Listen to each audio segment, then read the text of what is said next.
polisi diduga tutup mata terhadap maraknya aktivitas mafia tambang emas ilegal di wilayah Darlalet, Kabupaten Buru, Maluku. Aktivitas pertambangan tanpa izin yang menggunakan alat berat jenis eskavator tersebut kini semakin masif dan menimbulkan kerusakan lingkungan serius. Menyikapi kondisi tersebut, Himpunan Mahasiswa Islam atau HMI Cabang Namlea mendatangi Sentra Pelayanan Kepolisian Terpadu SPKT Polres Buru untuk melaporkan aktivitas pertambangan emas ilegal di daerah aliran sungai, Desa Wapsalit, Kecamatan Lolongguba, Kabupaten Buru.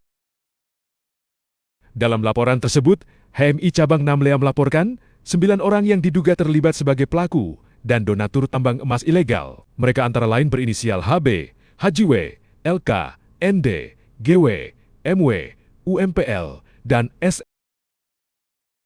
Pelaporan ini dilakukan sebagai bentuk desakan kepada Polres Buru dan Polda Maluku agar tidak tebang pilih dalam melakukan penegakan hukum di sektor pertambangan. Aktivitas ilegal tersebut diketahui telah berlangsung lama dan secara terang-terangan menggunakan puluhan alat berat, eskavator, di aliran sungai. Ketua Bidang Hukum dan HAM HMI Cabang Namlea, Syahrul, melalui pesan WhatsApp kepada media menyampaikan bahwa laporan tersebut dibuat karena dampak lingkungan yang ditimbulkan semakin parah. Aktivitas tambang emas ilegal dinilai telah menyebabkan pencemaran air sungai, erosi tanah, serta kerusakan ekosistem di sekitar lokasi tambang. Syahrul juga menyoroti lemahnya penindakan aparat penegak hukum. Ia membandingkan kasus sebelumnya, di mana pekerja kecil pernah ditangkap hanya karena menggunakan alat berat, sementara operasi tambang berskala besar dengan puluhan eskavator justru dibiarkan berjalan tanpa tindakan. HMI Cabang Namlea menegaskan tidak akan tinggal diam melihat kerusakan lingkungan yang terus terjadi. Mereka mendesak Polres Buru dan Polda Maluku